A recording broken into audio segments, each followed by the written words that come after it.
Gaming. This is Vegeta, the Prince of all Saiyans.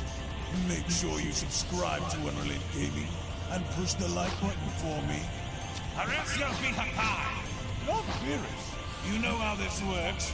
Make sure you enable all notifications on the channel and watch the entire video all the way through. And don't forget to follow Unreal Gaming on both Instagram and Twitter. That's enough. On with the video.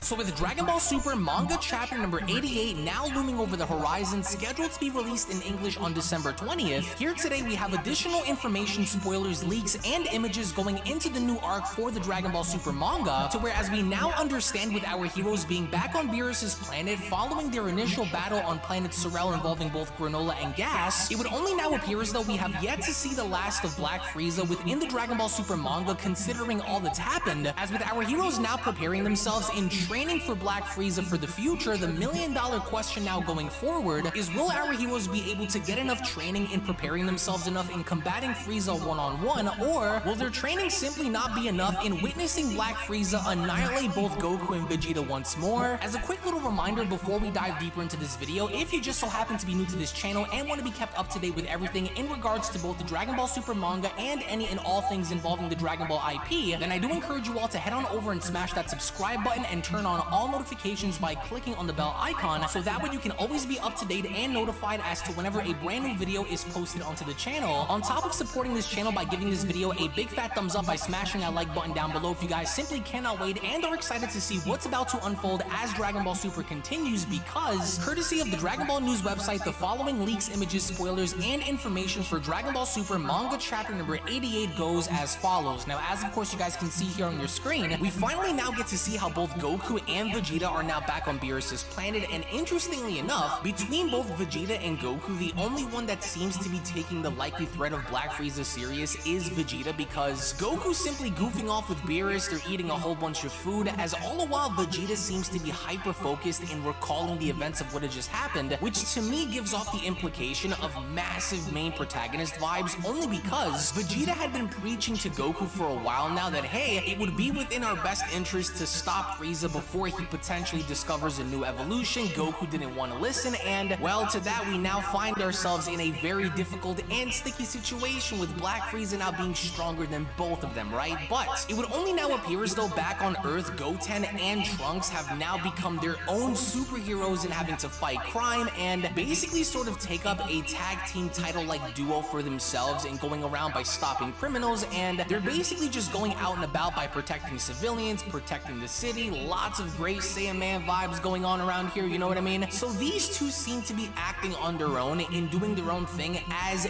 superhero unit, to which, as of course you guys can see here, there seems to be somewhat of a robbery or an attempt of a robbery going down, in which there seem to be a bunch of criminals up and about. They're doing their own thing and trying to steal from people, but coincidentally enough, as soon as one of them goes as far as to draw a pistol and aiming it at the civilians, Goten and Trunks immediately end up appearing by grabbing onto the gun and crushing it into little tiny pieces, which I thought was really cool. So the criminals then take it upon themselves in testing their luck by going after Goten and Trunks, so they start attacking them. And keep in mind, all of this is supposed to take place before the events of the Dragon Ball Super superhero movie, but it coincides and takes place directly after the events of Black Frieza having to put both Goku and Vegeta down. So this does kind of neatly bridge together both the Granola arc and the superhero movie, because all of this actually takes place before the events of the Gammas arriving, before the events of Cell Max arriving. So as of course you guys can see here, what I really like about this is the fact that Goten and Trunks are traditionally working together in a really cool way to kind of go as far as to take up the mantle in becoming the quote protectors of the city for whatever reason they want to do it for, right? So it is interesting to see how these two just so coincidentally seem to be stopping criminals from robbing banks, as all the while their fathers on a faraway planet are fighting the strongest fighters in the universe, right? So where, by by the end, obviously enough, Goten and Trunks end up prevailing. They end up taking off their helmets, they save the civilians and the bank from being robbed. So it's more or less more slice of life stuff, because this actually carries on by giving them a little bit of shine, because we kind of already know what's about to happen and what's about to take place after this with Beast Gohan, because he will be in the manga, with Orange Piccolo, because he will be in the manga as well. We now also have Ultra Ego Vegeta, Ultra Instinct Goku. So while all of this is happening,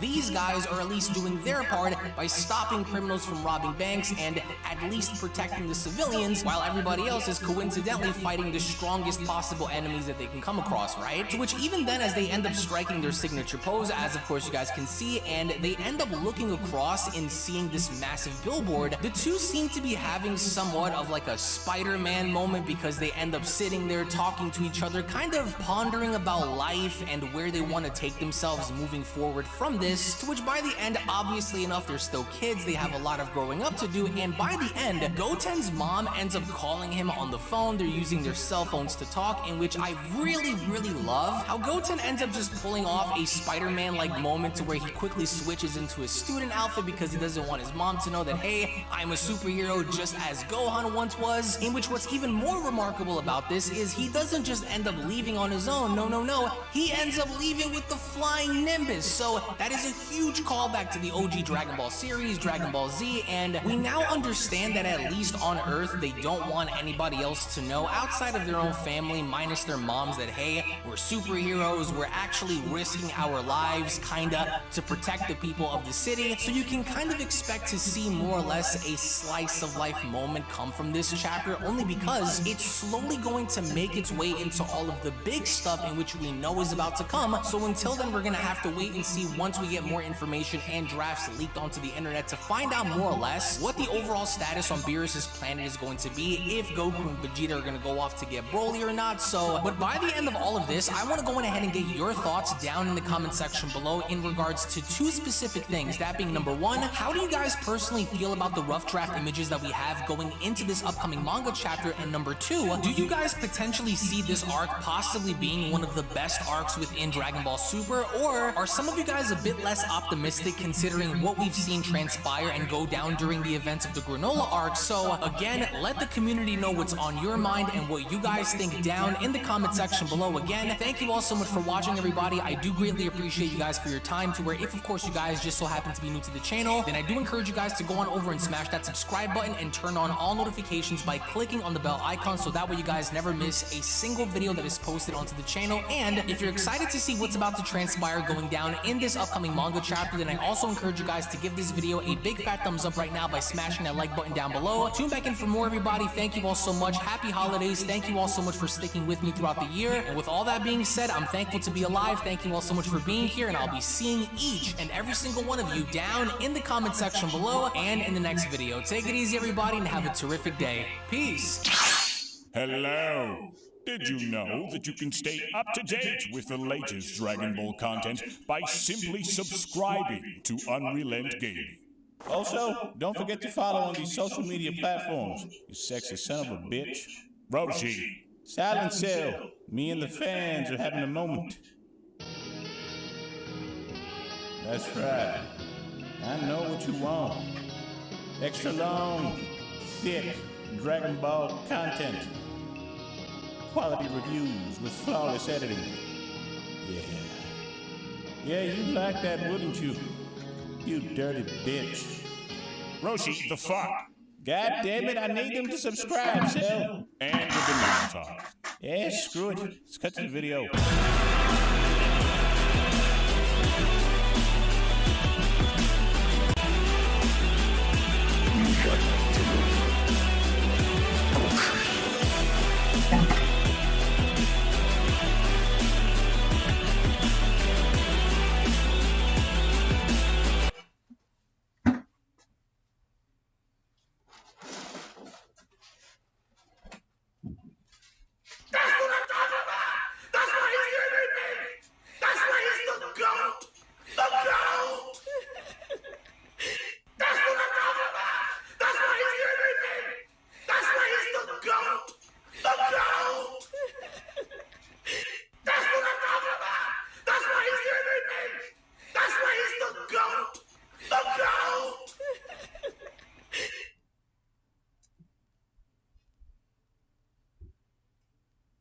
We finally got more pages to the Birth of Superheroes Dragon Ball Super new manga chapter 88. This entire thing is supposed to be almost like a mini arc that ties in the events from the Super manga all the way to Dragon Ball Super Superheroes movie, but we don't know if they're going to be identical or not. But with the leaks that we have here, it looks like they're going a completely wild ass direction, and I cannot be more excited to check it out, guys. Let's go ahead and jump into these leaks and see exactly how this new manga chapter actually starts.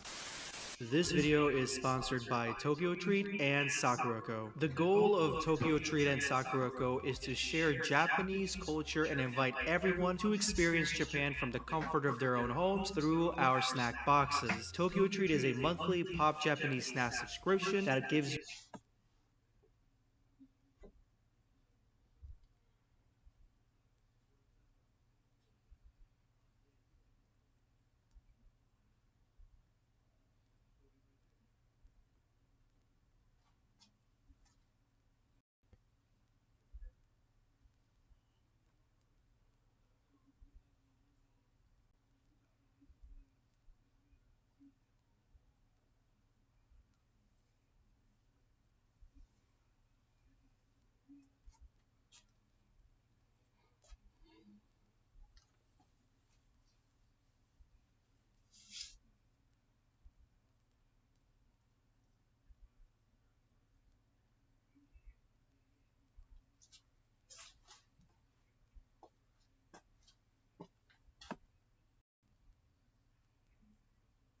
you will have a chance to win a free ticket to Japan in this giveaway from Sakurako. Beerus Planet. After the deadly battle against Gas on planet Cereal, Goku and Vegeta have returned to Beerus' planet after getting knocked out by Black Frieza, who showed up out of nowhere. Having been shown the overwhelming difference in power, Goku and Vegeta continue their training with the goal of defeating Frieza. Meanwhile on Earth. So right there and then, as I said before, we have the connection of Dragon Ball Super's granola arc connected to the superhero movie and why Goku and Vegeta are training on Beerus' planet to begin with. Now, we've seen this page before. This is the one that got leaked originally, but check this out. This is the promo page for what I can only assume is the cover of the manga, and it is essentially Goten and Trunks, but we get to see who the main characters are in this mini arc, and we have surprisingly, but probably not surprisingly, Mai back here in a school outfit. So it looks like Mai has aged with Trunks. She is now going to school, and so there's probably going to be a major school element similar to the Great Saiyaman arc to this mini arc. As you can see right here, Dr. Hito is here as well, and this is the scene from the movie where he basically makes zombies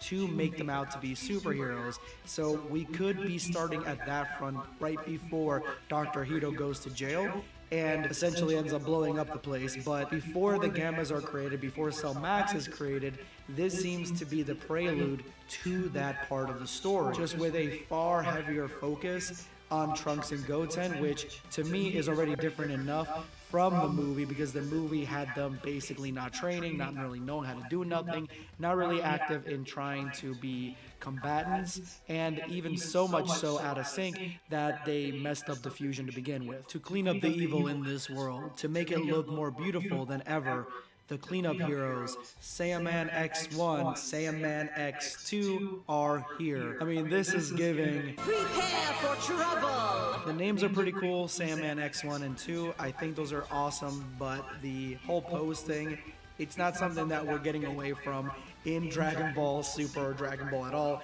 anytime soon. In Superhero, that was what the Gammas were doing too. So this just seems to be something that all Japanese superheroes do, at least in the Dragon Ball world. West City Mosquito Town Jewelry Store. What? It's them. To rob a jewelry store.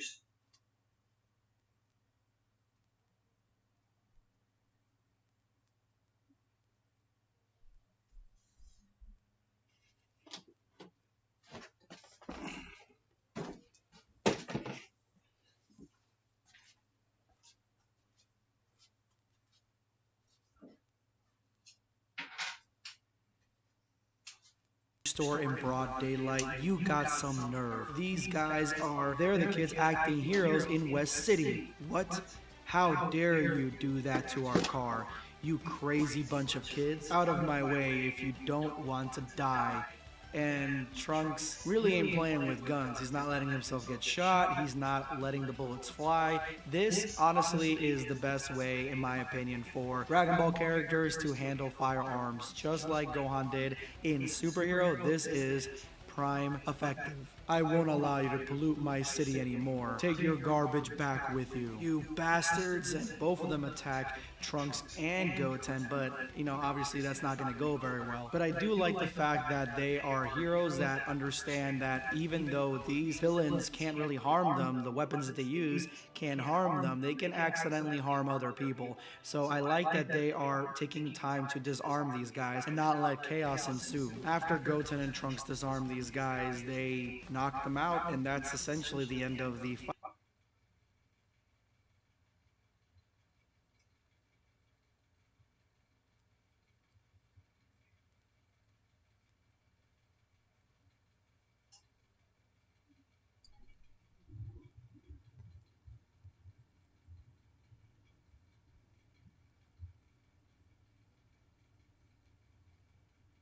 fight.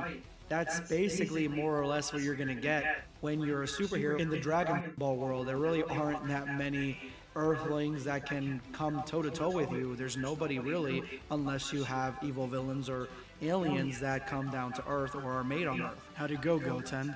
It was perfect, Trunks, especially the pose. I was like the clean god. Saiyaman 1, Saiyaman 2 are here. And, isn't it too similar, like the lines and the poses? Don't worry, we're a duo. That's the difference. So this is the superhero that they're mimicking, and honestly, he looks very similar, if not almost identical to the one that the Gammas are modeled after, if I'm not mistaken. I could be mistaken, but this looks very similar. It'd be really cool for Goten and Trunks to also be fans of these superheroes and even adopting not only their look, but their catchphrases as well. Now, this page is probably the most important page out of these leaks.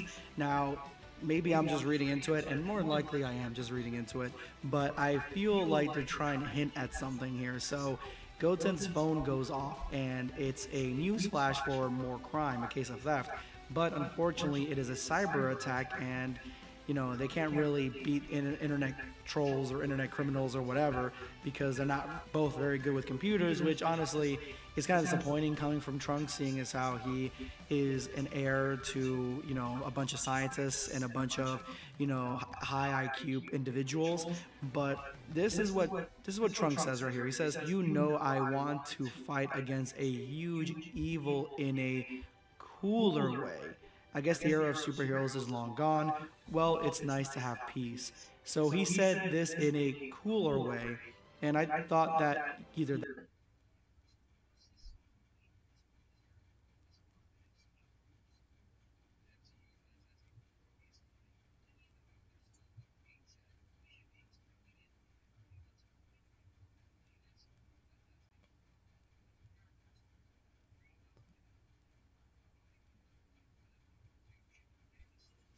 that's just a nice placement of words when it comes to whoever was writing this dialogue, to the Taro who was writing it.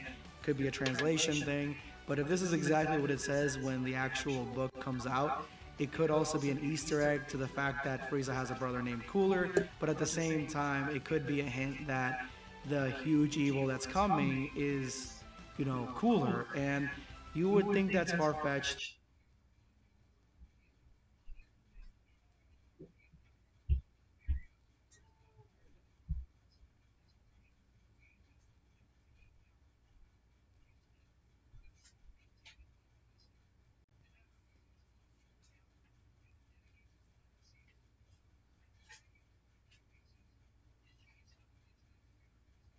I don't at all. I leave myself open to anything Dragon Ball, mainly due to the fact that almost anything Dragon Ball has come back, essentially. So just because Cooler has not been brought back to life yet or has been reinvented yet, doesn't mean that he won't be. And I mean, this is honestly one of the best times to do so because we do need a big bad for this arc, or at least someone that they can fight. And at the same time, we just left the last arc where Frieza was such a huge part for the entire arc, and also a huge part for the end of the arc. So it isn't outlandish to think that Cooler won't be coming back at some point, but I just thought this is a really cool way of them dropping the fact that Trunks wants to fight someone big, and it could be Cooler, but again, we won't know until the actual chapter drops. Yo, they weren't kidding when they're saying these are draft pages. I mean, look at my boy, look at Trunks, what they do to him, man. I mean, again, these are sketches. And yeah, this is what it looks like before it comes out. But essentially what ends up happening here toward the end is that they got to go back to their real lives. Nobody knows that they're superheroes. Chi-Chi wants Goten back home. And so since nobody knows, the only person that does know is Pilaf. And they're thinking maybe Pilaf can help them with their suits in some capacity, which to me links them to Pilaf, which links them to Mai, which links Mai to Trunks. It just shows that the Pilaf gang and Trunks and Goten are going to be very close-knit, if not for the duration of the entire Dragon Ball timeline, but at least for this. So yeah, that's basically it. Let me know in the comments below what you guys think. This is going to be Blackscape signing off. Take care, guys. Subscribe for more content.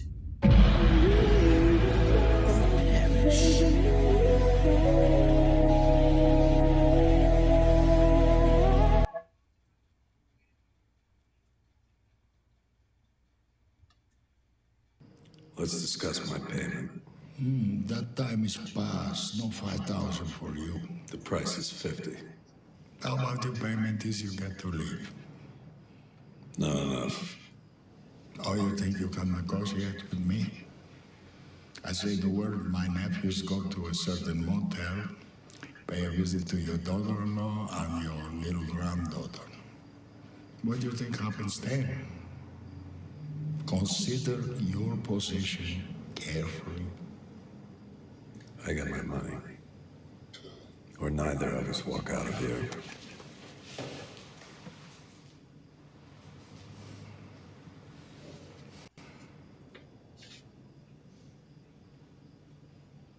You willing to die for this?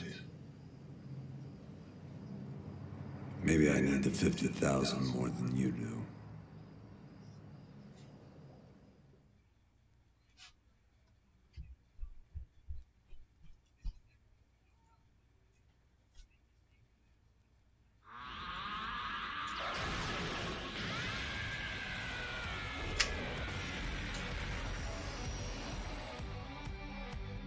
Gohan has a new transformation, Beast Gohan, or what I like to call it, Final Gohan. I'll be using both names in this video. Debuting in the Dragon Ball Super Superhero movie after eventually syncing his mind, body, and spirit as one, and finally unleashing everything, we get the spiky silver white hair, red eyes, and oh yeah, he's got the bang. We all love that bang. Gohan is finally, once again, the strongest in the world, fulfilling the narrative of the Dragon Ball Super Superhero movie and putting a monstrous special beam cannon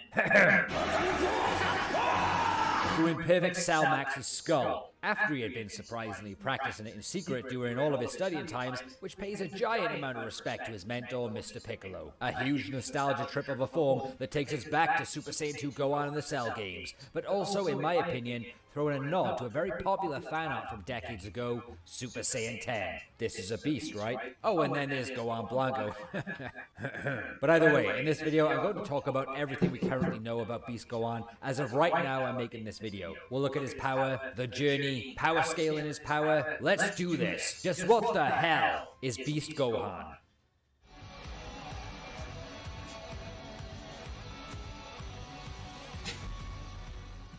The red eyes, that's a throwback to the original.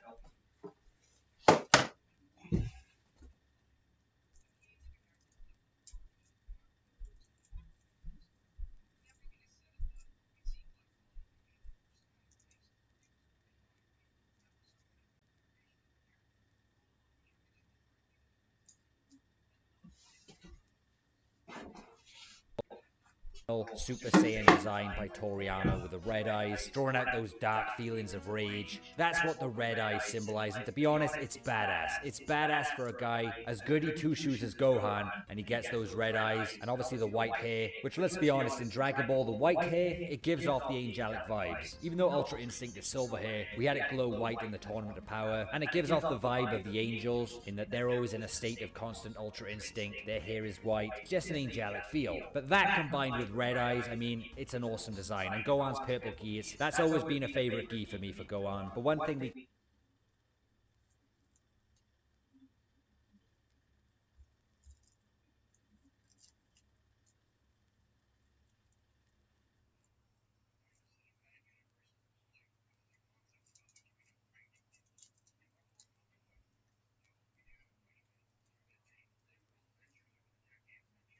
can compare him to is the new monster Cell Max, where after Gohan transforms, he literally tanks a full power punch. He doesn't even move, and he gives off those Super Saiyan 2 Gohan vibes in the Cell games, to the point where Cell Max powers up a giant energy ball, and I believe you see it from the angle where you're looking down at the Earth, and it's gigantic. And Gohan Blanco, Super Saiyan White Gohan, Final Gohan, he just smiles, in a smug way. Again, the Cell games vibes. You look at Gohan in this movie, he's around 25 years old, he's got this form, look how strong he is. Then Goku at 25 years old, he's on Namek turning Super Saiyan, look at the difference there. So if anybody tells you it makes no sense for Gohan to ever be stronger than Goku with Ultra Instinct, just do the smile that Gohan Blanco did against Cell, because Gohan has insane potential for 25 years old. It's not a form entirely linked to Saiyans, it's not a form that's linked to the gods. Gohan's not that character to be associated with godly powers and divine beings, even though it looks demonic as hell and could be the equivalent of some divine power. But to be honest, characters like Gohan,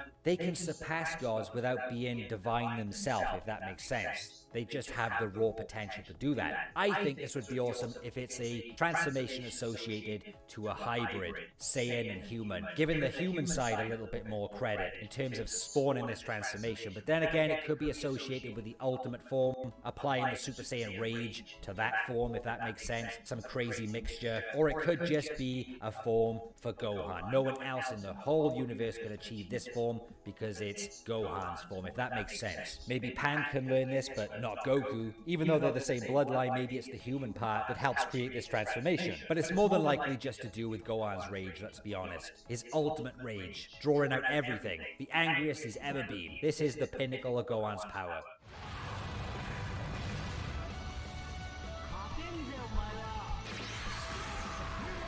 Well, of course it's going to be stronger. It's the next form, the next stronger form for Gohan. And yes, I can see where you're coming from with that in terms of treating forms like stepping stones and generic power-ups one after another. That's how Dragon Ball pretty much works. Transformations end up being generic power-ups, generic levels, rendering the previous ones obsolete. For the most part. I know Goku's going back to Ultra Instinct Sign in the manga, combining his emotions with it to perform better, but that's eventually going to lead to something even greater anyway. So it kind of proves my point there. But the problem with Beast Gohan being stronger than Ultimate Gohan is considering what Ultimate Gohan is in the first place. Ultimate Gohan, Mystic Gohan, Gohan Potential Unlocked, whatever you want to call the form for Gohan. Essentially what it's always been is a form where Gohan unlocks all of his dormant power, and it comes out in that transformation, drawing more out than Super Saiyan could ever dream of doing. And the fact that it's called Ultimate Gohan pretty much tells us this is Gohan's maximum potential. At that point, he uses the transformation. So then taking Dragon Ball Super Superhero in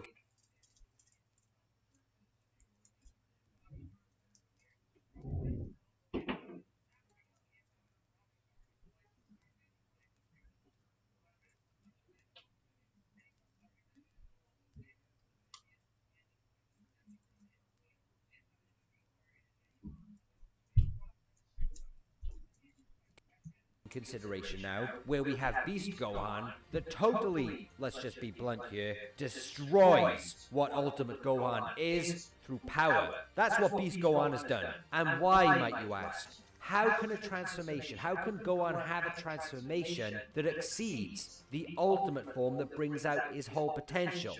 So that was confusing me for a little while. And then I started to think, well, is there a reason for this other than marketing a new form for Gohan to sell the movie? Because let's be honest, pretty much the reason why they've done that, right? The Ultimate Form is essentially peak Gohan. That's the whole point in the Dragon Ball Super anime. Remember when Piccolo was training Gohan to get the power he had that he fought Buu with, unlocking his true power and putting his mind to it? That resulted in the Ultimate Form. Albeit, there was a hint there when Gohan said to Goku he's going to aim for a form, an Ultimate Form, even greater, going down a different path to what Goku goes down.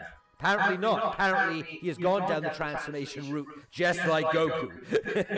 Point being, that was the story in the Dragon Ball Super anime. That was the point of the training. And the difference there in the Super anime to Dragon Ball Z and Buu Saga was that Gohan put his mind to it. He was eliminating the weakness of being overconfident back then. So of course, Beast Gohan is for marketing. But how do we...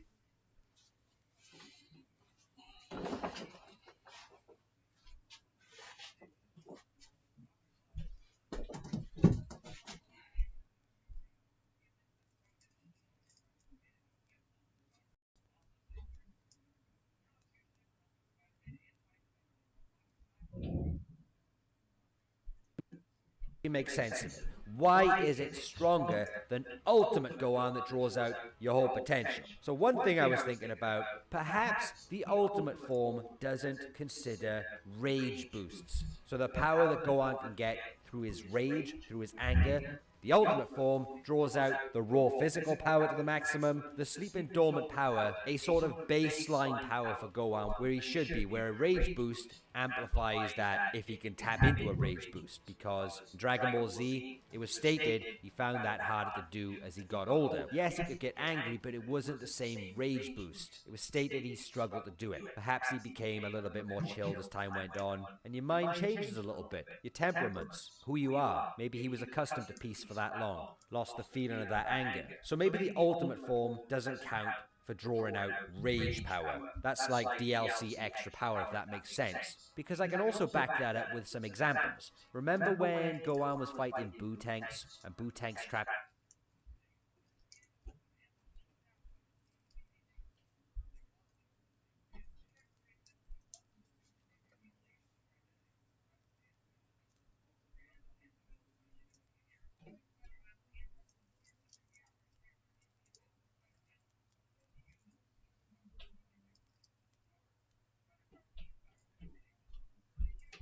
him in the Galactic Donuts. Gohan was completely overpowered, his mind wasn't in it. Then his emotions kicked in, and he even surprised Buu Tanks then by busting out of the Galactic Donuts, even though he was overpowered. And Buu Tanks was like, wow, this guy's pretty tenacious, little punk. So maybe the emotional side of Gohan can still amplify his dormant power. Another example is in the Moro arc, when he attacks Moro with anger, and even Moro complements his additional rage boost power, and Gohan was still in his ultimate form then, but his power went up because of the anger. Albeit it didn't do anything to Moro, it was still noted. And then we come to Beast Gohan, which is, let's be honest now, the entire movie was building up a Gohan where he puts his mind back into the fighting, which is obviously done through anger and rage. So what you see with Beast Gohan, you would think, you would hope that would be the pinnacle of Gohan's rage brought out in a form. Now whether that anger, beast form, whatever, is combined with the ultimate power at the same time, that would be interesting, because that would go with what Gohan was saying to Goku pre-tournament of power, where he's going to obtain an even more greater ultimate form or something like that. So maybe Gohan's peak rage in the beast form, it's combined with the dormant power unlocked with the ultimate form. So a hybrid ultimate form, you could say. Gohan's true potential, his dormant power plus controlled rage boosts. We all know it's a throwback to Super Saiyan 2 Gohan in the Cell games, and it's quite hard to justify it over what the plot wants, over what the marketing wants. But another thing I was thinking about is perhaps the ultimate form, when the Elder Kai brought out Gohan's potential there and then in the Buu Saga, perhaps that was what Gohan's potential was at that time. Whereas when the years go by, Gohan gets a little bit older, he has more sleeping power, more dormant power, which would make sense because pre-tournament power when he fought Goku and was in the tournament, Gohan's ultimate power was way stronger than the Buu Saga. Just through plot convenience alone, he had to be that strong for the plot, even though Piccolo was saying use the same power you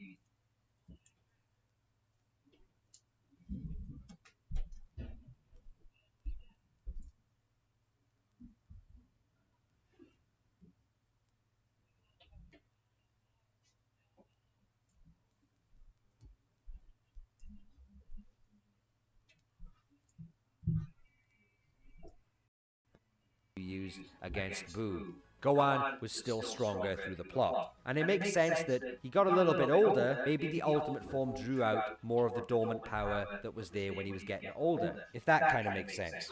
But then I kind of backed myself into a corner thinking, well, the older he gets and the more dormant power he gets, surely in Superhero the ultimate form would bring out even more power, and that's his raw power to the maximum levels. Where the Beast Gohan is his pinnacle rage, his pinnacle extra hidden power, if you could say. Maybe he's got two different dormant powers. He's got his battle power and he's got his rage power. Pretty crazy. Or it could be a case of the Beast Gohan is the evolution to Ultimate Gohan, in that it combines the rage and also draws out Gohan's potential to the fullest even more, because he's a little bit older since the Tournament of Power. Using my theory here, getting more dormant power as he goes along with his age. And this is a Gohan that finally puts his mind into it 100%. Because Piccolo was trying to eliminate that. That was the problem when he fought Boo. And maybe the old Kai did bring out Gohan's potential to the fullest back then, and it's been the same ever since. But mind, body, spirit, the mind part of it, we know Gohan was slacking against Boo tanks. Maybe that hindered how strong Gohan was meant to be during the Boo saga. Could it be that his mind weakened him that much in the Boo saga, and he was meant to be how strong he was during the Tournament of Power? How crazy would that be? Well, mind is very important in terms of power, and in terms of the superhero movie, mind is obviously the key to getting stronger, because the ultimate form brings out the raw physical power to the maximum, but Gohan's mind seems to have brought out the Beast Gohan with all the rage, amplifying Gohan's power beyond the ultimate form. It's insane to think about, and it gives me a headache. But maybe Gohan had more dormant power as he went along through his age. What do you guys think about this? How do you think the Beast Gohan form works compared to Ultimate Form? Why is the Ultimate Form not Gohan's strongest, even though it draws out his full potential? Do you think Beast Gohan is more to do with the rage side and then it combines with the Ultimate Form? Or is it purely just Gohan's rage and Gohan turned off the Ultimate Form before transforming into Beast Gohan? It would make the most sense if it's an evolution of the Ultimate Form. That's Gohan's power tree, his transformation tree, and would go with what he said in the anime when he was against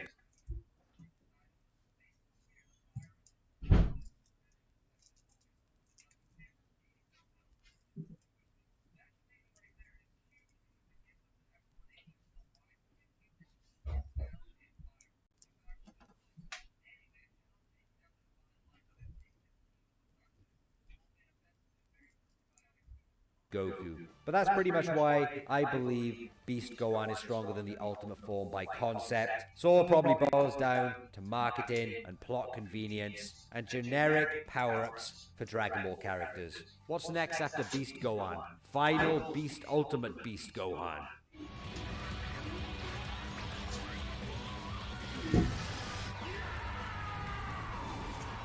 Now you have to remember, guys, when interviews and dialogue refer to characters, it's common sense that they're referring to the strongest of that character, the strongest form. And let me tell you why. Let me give you an example. If we're talking about the Boo saga, and I said to you guys, X character in the Boo saga is stronger than Goku, would you guys start thinking, he means base Goku, not Super Saiyan 3 Goku? No. You would instantly think Super Saiyan 3 Goku's best. If I said to you, in the Android saga, X character can defeat Goku, you would instantly think his Super Saiyan form wouldn't be enough. You wouldn't think, oh no, they mean base Goku, he's still got his Super Saiyan form. No.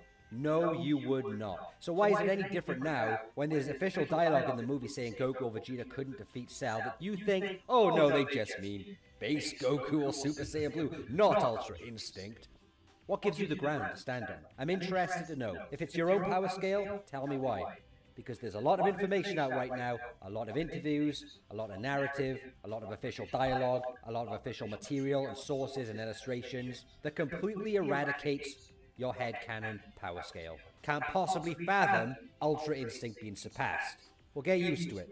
Go and see Toriyama. And what I take from this Toriyama interview about Cell Max is that Broly is above Goku's best. Interestingly, we get Orange Piccolo, and at the bottom here it says, I think I should have made it a bit more over the top, but I'm personally pleased that he finally has obtained a fighting strength that rivals that of Goku and the others. That's interesting as well. We know Orange Piccolo couldn't defeat Cell Max alone. We know through dialogue Goku or Vegeta couldn't defeat Cell Max alone. And now we got Toriyama saying that Piccolo's now got a fighting strength that rivals Goku and the others. So Orange Piccolo rivals Ultra Instinct Goku. And if that is true, what does it mean about the Gammas being on par with Goku and Vegeta, as stated in this movie? Well, what's the highest level of form Goku and Vegeta have where they're still equal? And that's Super Saiyan Blue. Or you could say Blue Kaioken or Blue Evolution, because it's the anime. In those forms are where Goku and Vegeta are still level, and the dialogue in the movie says that the Gammas are on par with Goku and Vegeta. So putting them in the same bracket in terms of the dialogue means a level where they both can be equal. The highest point would be Blue or Blue Evolution Kaioken. That's where the Gammas are, and that's why Orange Piccolo could easily smash the Gamma, because he's the next tier of power up above Blue Kaioken and Blue Evolution. But Orange Piccolo is apparently on par with Goku, and it would make sense that's the Ultra Instinct levels in the anime, not the manga. And what about Final Gohan? Well, that pretty much speaks for itself. Now, a lot of people seem to think Final Gohan couldn't defeat Cell Max without the help of the others. Now, let me tell you something. Gamma destroyed Cell's arm, and Gamma did that with his raw power, putting his life on the line. Cell also held back Gamma's attack somewhat, but then it broke, and then Cell was damaged. Now compare that to when Final Gohan was around. Yes, it was stated Cell Max was weaker because of Gamma's attack. We don't know how much weaker he got, but Gohan manhandled him. You have to tell me that Final Gohan cannot do the same amount of damage as the Gamma did to Cell. And Cell was still able to hold it back somewhat until he broke, whereas previously Ultimate Gohan was on par with the Gamma. And then he transformed again. Gohan could blast Cell Max away with raw power if needed. The Final Gohan, he couldn't budge Gohan, and with one hit, went flying. And that's just Gohan's raw power, not his explosive energy attacks or anything like that. Gohan had the power to do to Cell's other limbs that Gamma did to his one arm. Cell had a weak point, yes, but it was not necessary to defeat him, because Gamma proved he could do that to one limb, and Gohan was more than capable of doing that to all of Cell's limbs and defeat him through raw power if needed. The special beam cannon and Piccolo help him was a cinematic finish, a dramatic finish, but if you don't think Gohan could do that to Cell's limbs, yet Gamma could, you're saying that Gohan is weaker than the best of Gamma. So where does Beast Gohan compare to Broly in all of this? Well, straight away you would think, because Toriyama mentioned Broly as the benchmark against a Cell Max with a brain, if he couldn't even do it, you would think he is the benchmark, that not even Final Gohan or Beast Gohan is at Broly's level. That's what some would think. But the reason why Beast Gohan is not used as a benchmark for taking down Cell Max with a brain, and Broly's name is used instead, is because Broly is the current strongest minus the hierarchy, and Toriyama knows not everyone has seen the movie Around the World yet, where he's not going to spoil the ending outright and saying what Gohan accomplishes power-wise and with what power he uses to defeat Cell. He's not going to say that, and this also justifies what he said in a previous interview. Gohan is the strongest, or so it's said. He knows deep down and through all of this that Gohan is the strongest. He's written him to be, through the theme of the movie itself. But he's saying also it's said because he doesn't want to give it away entirely on if Gohan hits the goal he's expected to through the movie. He doesn't want to reveal the ending to the end battle, where Beast Gohan finally becomes the strongest and tanks Cell Max. But when you watch the movie, you can see exactly what he accomplishes, and it goes in line with all the source material, connecting all the dots. So until then, Broly is the strongest, implying he could handle a brain-dead Cell Max, but not one with a brain. However, Gohan definitely could handle Cell Max, the brain-dead one. However, it's unknown if he could defeat one with a brain as well. And that kind of puts Gohan and Broly in the same ballpark. However, all other source material and dialogue and narrative of Gohan in the movie becoming the strongest in the world puts him at least on par with Broly, or much more, but never below. And that is fair, because Broly is hardly used as a gauge in Superhero the movie itself. It's always Goku and Vegeta's names. Broly is a star player. Actually, I think they mentioned his name along with the Gods of Destruction and Jiren, in terms of why Goku and Vegeta need to keep up their training. So that would add on to what I'm saying about Broly's power being above Ultra Instinct Goku. And Broly was a benchmark in Toriyama's interview here because he was the strongest character in the anime continuity in the last anime media, which was the Broly movie. Obviously, we're not using the hierarchy in with that. So up until the very point Gohan goes Beast, Broly was indeed the strongest. And this is only for the events of this movie. Broly can surpass Gohan later on, but during the very events of this movie, Dragon Ball Super Superhero, Gohan stomps. And the only official material to suggest Broly is even on par with Beast Gohan is due to the fact his name was used in that he couldn't defeat Cell Max with a brain. And like I just explained, there's a reason why Toriyama didn't use Beast Gohan in that sentence, because it's the ending to the movie. Why would you ruin the ending for fans who haven't watched it yet? So you can look at it as Gohan, then Broly, then Goku because he has Ultra Instinct and Vegeta doesn't have Ultra Ego in this continuity. Vegeta beating Goku by getting that final punch in their base forms. It's too small of a difference to be definitively better, but either way, Goku has Ultra Instinct and Vegeta does not.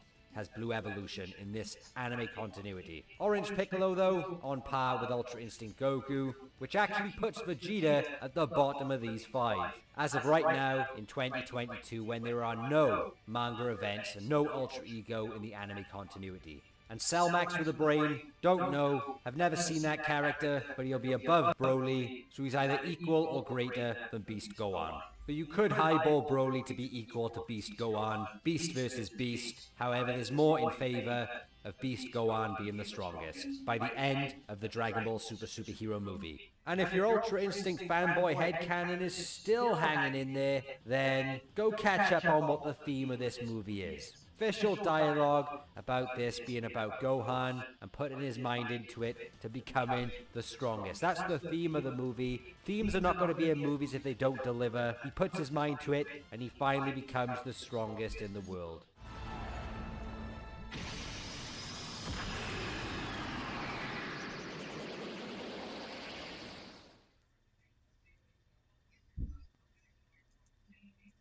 Some people are scared of zombies or vampires, but the thing that scares black people the most are niggas and nigga moments. Tom Dubois was as far from a nigga as a black man could be. But Stinkmeaner knew that every black man's spirit is weakened during a nigga moment. What the? Oh, come on, you nincompoop! You can't do that! Hey! Come on! A nigga moments can happen to any black man at any time. Hey! That was my space! I had my blinker on and everything! Fuck you, punk-ass, pussy-ass, hook-ass nigga! I'll beat your motherfucking sadiddy-ass, nigga! Don't never in your life ever try to holler at me, nigga! Fuck with me, nigga, I'll be done pop the trunk on your bitch-ass, nigga! Get my motherfucking Uzi, nigga! What did you say, nigga? You know what, motherfucker? Eat a dick, nigga! I'm tired of this mother... Oh, yeah! Look at you! You was popping all that good shit a second ago, then you got kicked in your chest! You eat a dick, nigga! You eat a dick! Oh my God! Sir, are you okay? Who did this to you? What did he look like? Did anyone see who accosted this man? I got a date. I can't...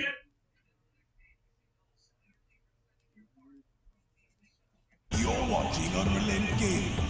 This is Vegeta, the Prince of all Saiyans. Make sure you subscribe to Unrelenting Gaming and push the like button for me. Or else you'll be high. Not Beerus. You know how this works. Make sure you enable all notifications on the channel and watch the entire video all the way through. And don't forget to follow Unrelenting Gaming on both Instagram and Twitter. That's enough! On with the video.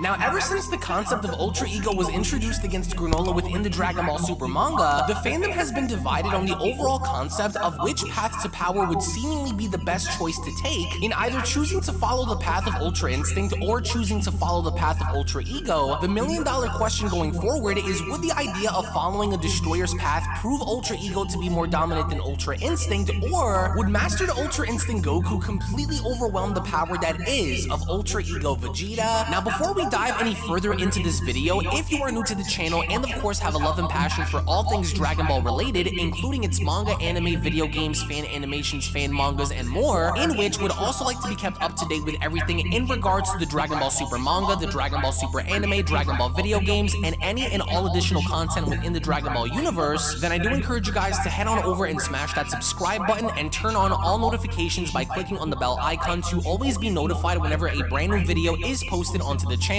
as well as giving this video a big thumbs up by slapping that like button down below if you guys are simply excited to see what the future holds for the Dragon Ball franchise. And with all that being said, I want to thank you all so much for your time, thank you all so much for supporting the channel, and now let's dive straight into the video.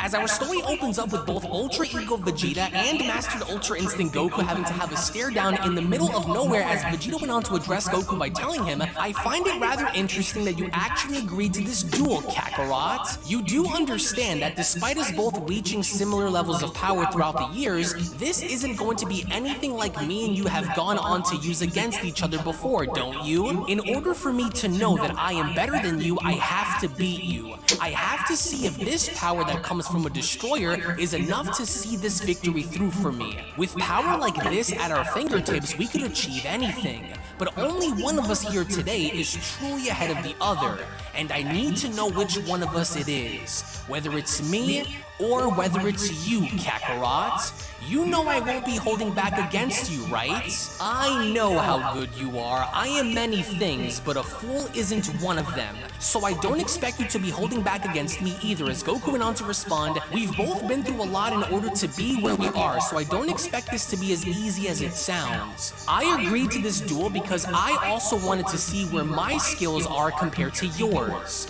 This form of yours is very different compared to mine.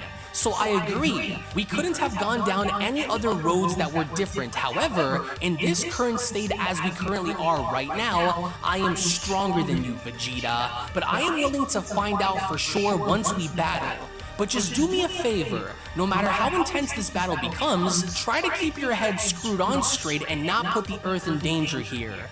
I already know you won't be holding back against me, but I think you already know that I won't be either. So what do you say? You ready, Vegeta?" As Vegeta went on to respond, "I'm going to smash you, Kakarot." "We'll see about that, Vegeta," says Goku. As it was only then where Ultra Ego Vegeta was then shown having to make the first move in springing into action by telling Goku, "Now don't blink, Kakarot, or you just might miss it." "Something's different with him," says Goku. "I know he's up to something." And with Vegeta then shown intensely and aggressively winding his fist back, he then went on to tell Goku, "Here's a friendly reminder of how this all originally started. Now you stand right there with your glowing silver white hair. Don't blink." And indeed Vegeta kept his word, because he then went on to punch Goku so hard in the face that seemingly enough there was a moment of confusion, there was a moment of tension, because Vegeta had actually landed a solid punch on Goku's face, with Goku then shown stumbling back. Vegeta then went on to tell him, "Now there we go. Wasn't expecting that to happen, now were you?" As Goku went on to utter,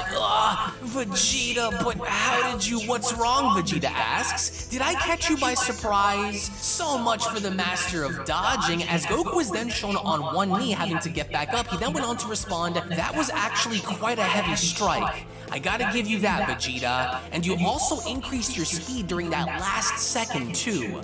Smart tactic. I guess my body wanted to see what your new power is capable of, which is why I didn't avoid it." "Think you can pull that one off on me again?" asks Goku. "I know I can, Kakarot." And as soon as Goku then went on to make his move, Vegeta had quickly acted by clenching his fist and saying to himself, "There he goes. Wait, no, I can't act so quickly," Vegeta says. "I have to feel his movements out first before I strike." strike. I can sense that he's trying to find an opening. How sneaky of you, Kakarot, says Vegeta. I know what you're trying to do here. I can sense your movements shifting with every twitch, with every blink. You're trying to confuse me and throw me off, are you? And as soon as Goku was then shown having to make his move, in throwing a punch only for Vegeta to catch it, he then went on to tell Goku, just like I thought, not so fast. You almost had me for a second there, but I knew what you were trying to do.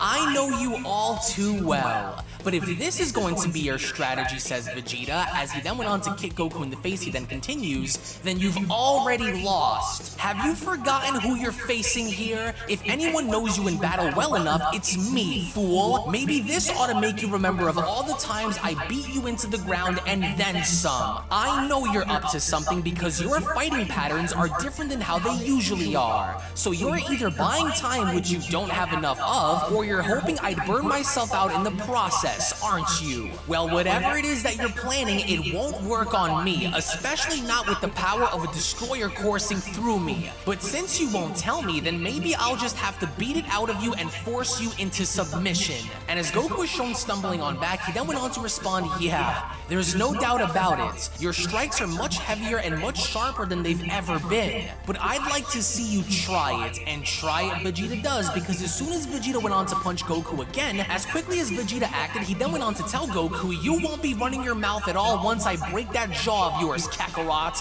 You finally met your What? Gotcha, Goku says, as Goku went on to quickly move out of the way, and then having to punch Vegeta square in the face, it was only then evident that Goku was in fact planning something this entire time, in picking and choosing his moments until he had to strike, because the moment in which he had done so, Vegeta went on to stumble on back by holding on to his face and responding, I see what you did. You went ahead and increased your speed during the last second just as I did, didn't you?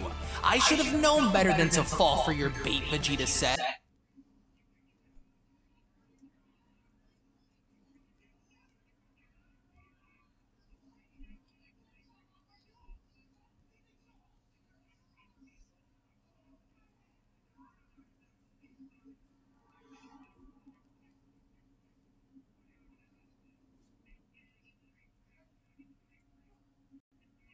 As Goku went on to ask, surprised Vegeta? I thought you would already know better by now, but I'm far from finished. There's plenty of more where that came from, but you took that shot pretty well. I'm surprised, honestly. So what do you say we kick things up a level or two?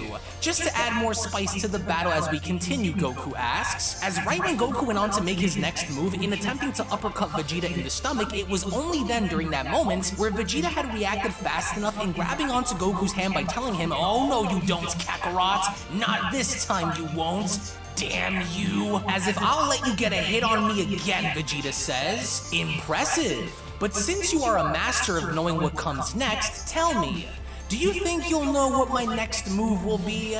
Don't even think about it, Vegeta, Goku says. Surely you're not that desperate to win. And as soon as Vegeta is shown holding on to Goku by sticking his arm out, he then went on to tell him, you call it being desperate, but I call it being one step ahead and being smart. What's wrong, Kakarot? Worried you can't survive this one? Ask yourself this question, Kakarot. Do I truly have what it takes to end you for good? The answer, of course, is I do. You've seen me almost do it before, but since we are now at our peak when it comes to power, I want to see if you have what it takes to simply survive.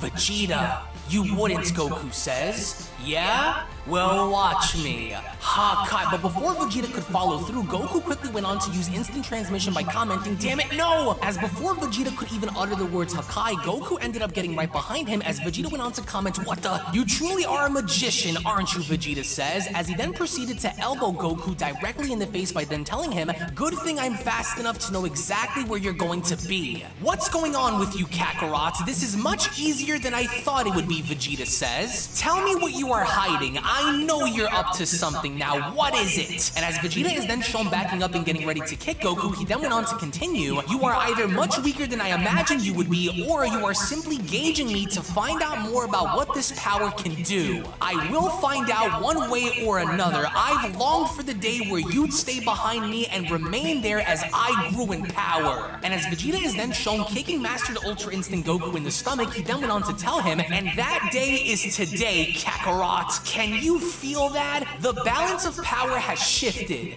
It shifted from you to me. Where is this glorious power, Vegeta asks? Is this what the mighty Ultra Instinct is capable of? How pathetic. Ready to admit defeat and give up, or do you need another reminder on why you won't be winning this battle here today, Vegeta asks. As with Goku then shown stumbling on back, he then went on to respond to Vegeta by telling him, I gotta admit, you honestly caught me by surprise with that one. I searched your feelings during the last possible second, and I knew you were serious when you were about to use that attack, but even then, you couldn't do it, Goku says. I guess I've been a little too carefree in this battle, Vegeta. This form of yours is a little tricky to overcome, but I'll find a way, Goku says, with Vegeta responding, is that so? Do you think you'll have enough time on your hands to find a way? With what I remember, you still have problems maintaining this Ultra Instinct of yours, now do you? Yeah, well, with what I know now, Goku says, that won't be a problem. I'll just have to make sure that I end this quickly if I hope to win this. But what about you, Goku asks? With what I remember about your form, your body can only take so much before it breaks down like it did against Granola, right? So it's only a matter of time before one of us is bound to burn out first, Vegeta. Think you have what it takes to finish me off in time before your body is shattered, Goku asks? Because I won't let you win, Goku shouts, and the moment Goku went on to attack Ultra Ego Vegeta, Vegeta quickly responded by defending himself from Goku's attack by telling him, no chance, Kakarot, your attacks are sharp, but you'll need to do much better than that. But then, before Vegeta could even finish his sentence, Master Ultra Instinct Goku proceeded to knee Vegeta in the face by telling him, you're starting to lose focus, Vegeta. With Goku then shown falling back, he then continues, don't start getting ahead of yourself just yet. You got lucky, Kakarot, Vegeta says. It won't happen again. But then, to Vegeta's surprise, once more, Goku went on to move on in by rapidly kicking Vegeta and telling him, putting your faith into something you are unsure of is going to be your downfall, especially since I have plenty of fight left. As even Vegeta himself could not believe the amount of effort that Goku was then beginning to put in, as Vegeta went on to ask, how was he able to move like that? I couldn't track him. This is it, Vegeta, Goku shouts. It's over. And with MUI Goku then shown charging up for a massive Kamehameha, Goku wasn't willing to leave anything behind, so instead, he ends up firing a point-blank Kamehameha to Vegeta's face, with Vegeta shown quickly scrambling to maintain his balance as he then went on to comment, no, I won't let this be my legacy, Kakarot. I will not lose to you, Vegeta shouts, and with Goku then shown putting in tremendous amounts of effort into making sure that this Kamehameha was enough to actually put Vegeta down definitively, the moment we then get to see Vegeta in a defensive position in taking the Kamehameha directly head on, there was a massive explosion seen in the distance as Goku then went on to say to himself, that's it. It connected. Unless his body is a lot more durable than I imagined it would be, there is no way that he should be standing. Man, Vegeta, this power of yours, you are so much better than you've ever been. To see you withstand my attacks the way you did is certainly not an easy feat. You've often pushed yourself even harder than I have to achieve the power that you desired, and I still need to get better adjusted to this power, but even then, you put up a great fight against me, Vegeta. But it was only then as the smoke began to settle where Goku was shown reverting back down to his base form and commenting, oh no, my body, I can't hold on to it anymore. Wait. It can't be, Goku says. Vegeta. As to Goku's surprise, through the smoke, we then see how a bloody mouth Vegeta is then shown smiling as Vegeta went on to respond, I have to admit, you almost had me, Kakarot. You almost beat me. But almost isn't going to cut it. Not this time. Not against what I am now. Look at what we have here, Vegeta says. Just as I thought would happen. You burned right through your Ultra Instinct with that stunt of yours. I knew one of us was going to cave first. and it wasn't going to be me. As the second Vegeta was then shown increasing his power even more, he then continues, "The tables have turned, Kakarot, and now I am the one who is in control of our fate." And as Vegeta is then shown slowly approaching Goku, he then went on to tell him, "This power was designed for enduring punishment, but I wouldn't expect for you to understand, because your power was designed to avoid danger, not embrace it," Vegeta says. "And as such, I've trained my body to endure the greatest amounts of punishment that I could, and it worked. And now that you see this for yourself, you can now understand the difference between us. Your power, the power of Ultra Instinct, is a power that is far beyond my grasp, a level that is beyond my desire to achieve. But instead, I have found another, and as such, I will not let this power break me down the way Ultra Instinct breaks yours. I can still go," Vegeta says. "But can you, Kakarot?" As Goku even then was not willing to back down, as Goku went on to transform into a Super Saiyan 2 by responding, "I won't quit now. Even if my body breaks down on me, I won't back down without putting up a fight. Then by all means, Kakarot, do your absolute worst." To where Goku did not waste any more time in having to strike Vegeta by punching him in the face, but even then, to Goku's horror, he knew that this was going to have absolutely no effect on him, as Goku went on to ask, "But how? You didn't even move. Vegeta, what are you?" "I am what I was always meant to be," Vegeta says. "Great, Kakarot. Better than you. Did you honestly think using Super Saiyan 2 would change anything between us? Now let's settle the score between us once and for all, wouldn't you say?" To where as soon as Vegeta was then shown having to grab onto Goku's wrist and neck and squeezing him, that's when Vegeta went on to tell Goku, "For years I was forced to watch you overtake me. This power that Lord Beerus has taught me will not go without its greatest reward.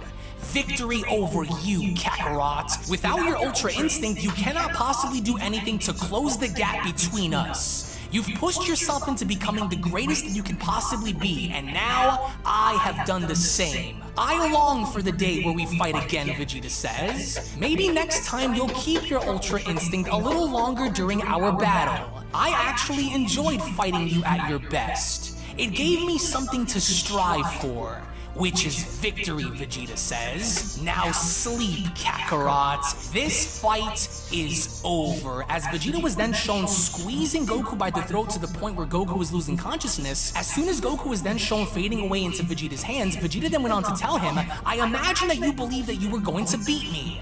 And honestly, you almost did. But because you still lack the proper control over Ultra Instinct, you could never finish the mission without burning through that power. We will fight again, Kakarot, and just as it is now, you will lose again when it happens. You know I can't kill you," Vegeta says. "How else would I be able to push myself without a rival to meet those standards of practice? There is still much more to this Ultra Instinct than meets the eye. And I'm going to wait until you've mastered every aspect of it to beat you within it again." "It's over," Vegeta says, with Vegeta then shown throwing Goku's body on the ground. He then continues, "There is much more for me to learn as well. That has made very clear here today. And as such, I will grow beyond this the next time we battle. You were foolish to believe that your form has no weaknesses, even when all along its greatest weakness was the will to hold it through until the end. Who knows what's out there for me to discover and achieve," Vegeta says. "Perhaps warriors who are even far stronger than us." And with Vegeta then shown powering back down to his base form, he then went on to conclude his speech by continuing, "Nevertheless, I will not settle here. I will not settle for anything less than perfection, to be the very best that I can be and to be the most powerful Saiyan to ever live.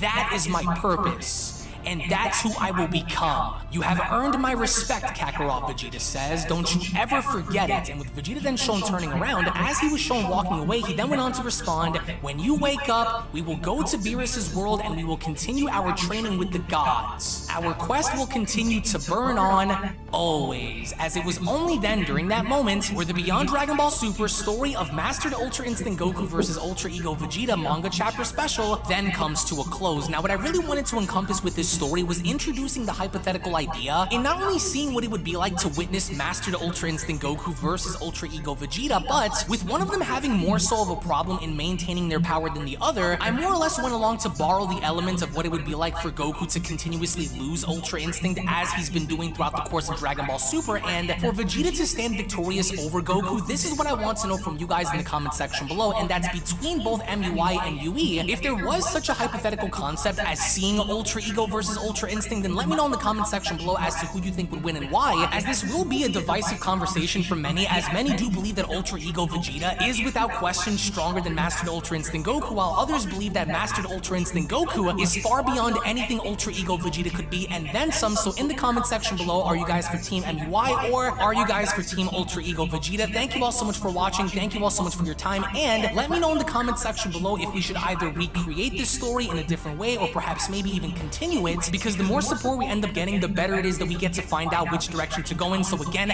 thank you all so much for watching. If you guys enjoyed, and be sure to give this video a big fat thumbs up by slapping that like button down below if you guys enjoyed. Also hit that subscribe button if you guys are new, as well as tuning back in for more, because there is so much more where that came from. So with that being said, I appreciate you guys for your time. Tune back in for more, and I'll be seeing each and every single one of you down in the comment section below and in the next video. Take it easy, guys, and have a great day. Peace! This is the Galactic Emperor of the Universe, and of course I'm here to tell you to subscribe to Unrelent Gaming. Also follow Unrelent Gaming on these social media platforms to stay connected at all times. And if you don't, then very soon you will all be dead!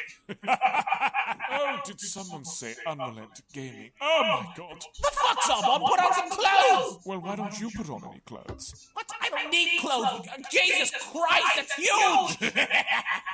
What, Broly? Frieza, prepare to die!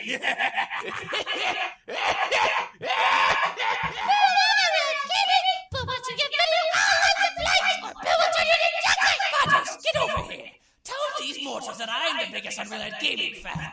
This is my moment. I'm a part of this notification squad. Universe 7 can have all the fun. I just want the food. And don't forget to leave a comment on this video. Show some love for the best community on YouTube. Kakarot!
Unrelent Gaming. This is Vegeta, the Prince of all Saiyans. make sure you subscribe to Unrelent Gaming and push the like button for me. Or else you'll be a pie. Not Beerus. You know how this works. Make sure you enable all notifications on the channel and watch the entire video all the way through. And don't forget to follow Unrelent Gaming on both Instagram and Twitter. That's enough. On with the video.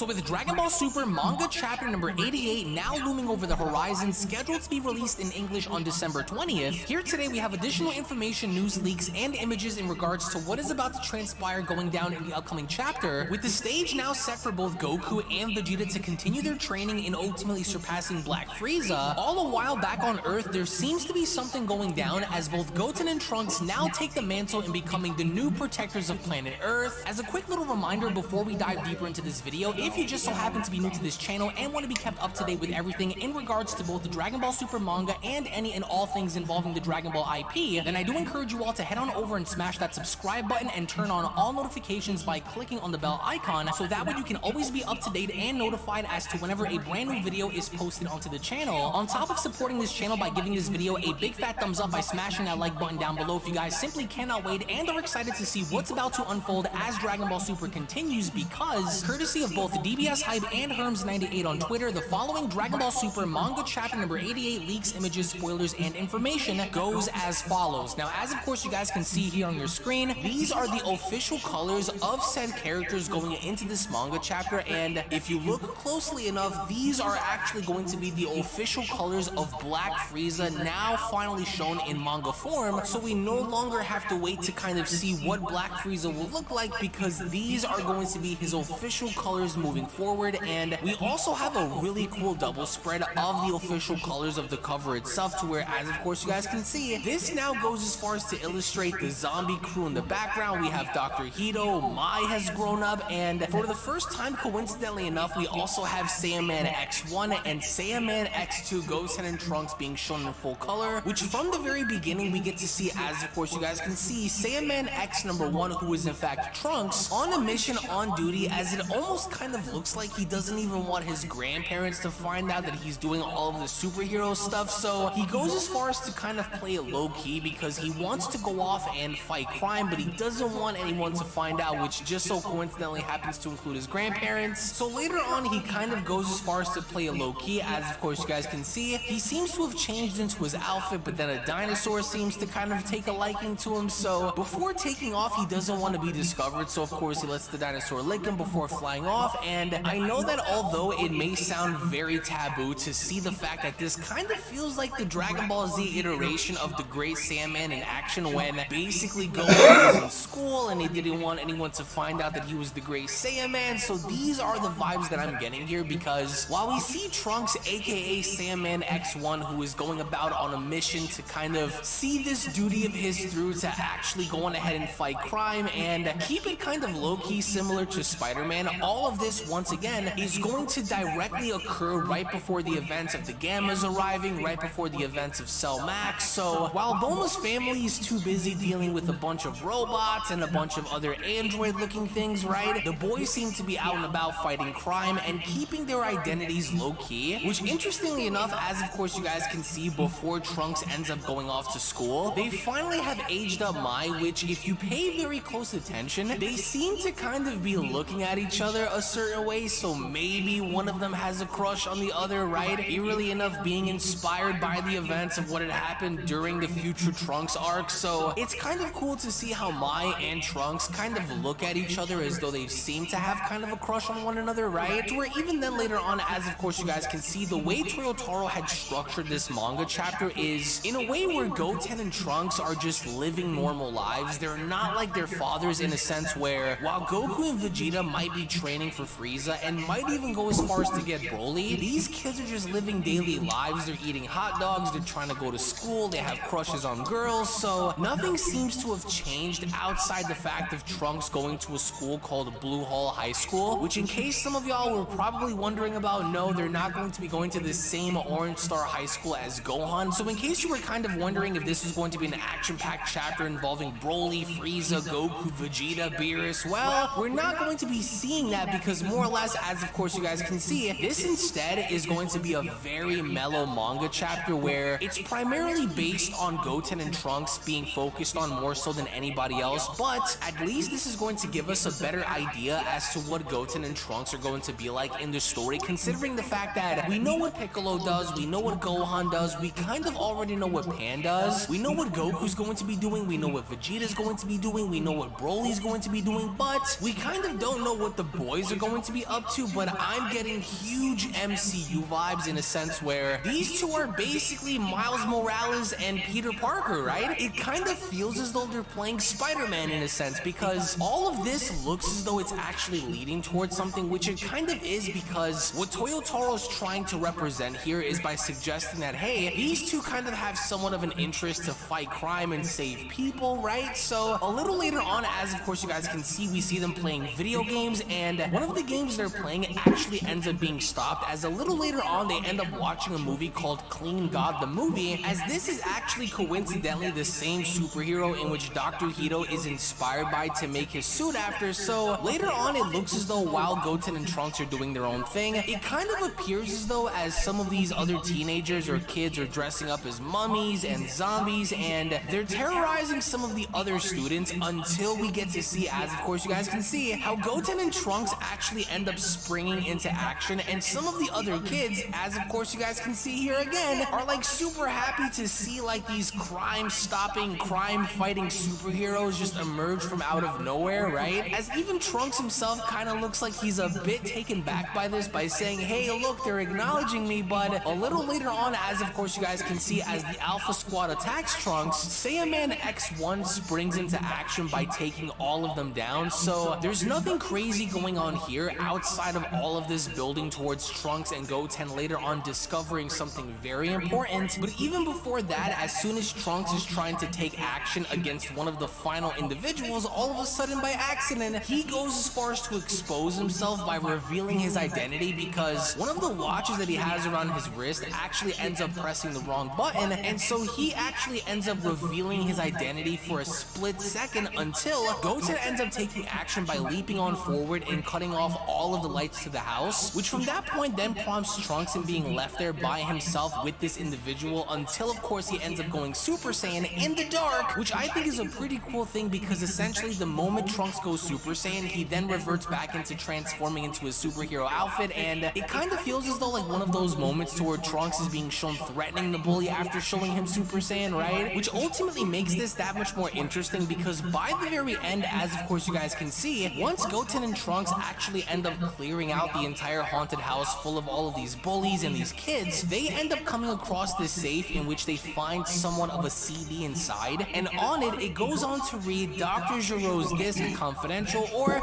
Dr. Gero's Disc Confidential, in which you can only imagine as to what exactly is on this file here, because Dr. Gero was way ahead of his time when it came down to creating androids, and these two, for a lack of a better term, were not even born, or at least Trunks was, but Goten wasn't during that time. So you can only imagine as to what exactly is going to be on these files, because we never got to see this in the superhero movie, so at least now we have something to expand upon as the arc continues to unfold, right? But even then, by the end of all of this, what I want to know down in the comment section below from you guys is how you guys personally feel about all of the leaked images, and essentially your thoughts on the entire manga chapter, more or less focusing on Trunks and Goten being the superheroes that they're trying to become, in kind of going into a different direction and not showing us what's happening on Beerus's planet just yet. Do you guys like the overall superhero MCU kind of Spider-Man feel that they're going with involving the boys, or are you guys more or less on the side of this being absolute garbage in a sense where it's kind of not needed because we know what's going to happen later? So be sure to drop your thoughts down in the comment section below and let me know what you all think, because again, we are going to be covering the entirety of this manga chapter when it drops in English on December 20th, so you don't want to miss out on every single possible little bit of detail that's about to transpire going into this upcoming arc and manga chapter. So again, thank you all so very much for watching, guys. Thank you all so much for your time. To where if of course you guys enjoyed, then be sure to give this video a big fat thumbs up by smashing that like button down below. Also, if you just so happen to be new to the channel, then I also encourage you guys to head on over and smash that subscribe button and turn on all notifications by clicking on the bell icon, so that way you guys never miss a single video that is posted onto the channel. Tune back in for more. Thank you all so very much for being here, and I'll be seeing each and every single one of you down in the comment section below and in the next video. Take it easy, guys, and have a great day. Peace. Hello. Did you know that you can stay up to date with the latest Dragon Ball content by simply subscribing to Unrelent Gaming? Also, don't forget to follow on these social media platforms, you sexy son of a bitch. Roshi. Silent Cell, me and the fans are having a moment. That's right. I know what you want. Extra long, thick Dragon Ball content. Quality reviews with flawless editing. Yeah, you like that, wouldn't you? You dirty bitch. Roshi, the fuck? God damn it, I need them to subscribe, Cell. And we're demonetized. Yeah, screw it. Let's cut to the video.